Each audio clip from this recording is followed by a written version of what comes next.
Football বিশ্বে এখন একটাই গুঞ্জন, বার্সেলোনার কিংবদন্তি লিওনেল মেসির আইকনিক 10 নম্বর জার্সি আগামী মৌসুমে কে পরতে যাচ্ছেন। এ নিয়ে চলছে নানা জল্পনা কল্পনা। তবে এবার সেই জল্পনা কল্পনা শেষ হতে চলছে।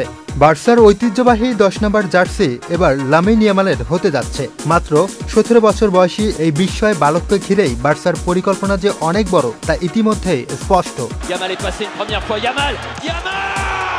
গণমাধ্যমে চাউর হওয়া বিভিন্ন খবর অনুযায়ী ইয়ামাল তার 18তম জন্মদিন অর্থাৎ 13 জুলাই 2025-এ বার্সেলোনার সঙ্গে একটি নতুন ও দীর্ঘমেয়াদী চুক্তি স্বাক্ষর করতে যাচ্ছেন।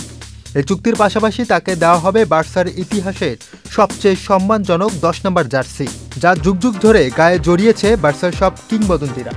যদিও এই জার্সি বর্তমানে আনসু ফাতি পরে খেলছেন, তবে আগামী মৌসুমে তাকে বার্সার দেখার সম্ভাবনা নেই বললে চলে।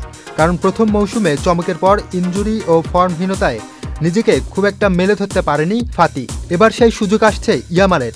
তার অসামান্য প্রতিভা, চোখ ধাঁধানো ড্রিবলিং, অসাধারণ সব অ্যাসিস্ট কিংবা বা পায়ের বাঁকানো শটে গোল, যা ইতিমধ্যে ফুটবল প্রেমীদের মন জয় করে নিয়েছেন। এই মৌসুমে ইয়ামালের পারফরম্যান্স তাকে ব্যালন ডি'অরের সেরা 3-এর দৌড়েও দেখা যাবে বলে ফুটবল বিশেষজ্ঞদের বিশ্বাস। Moon Chowdhury, channel I.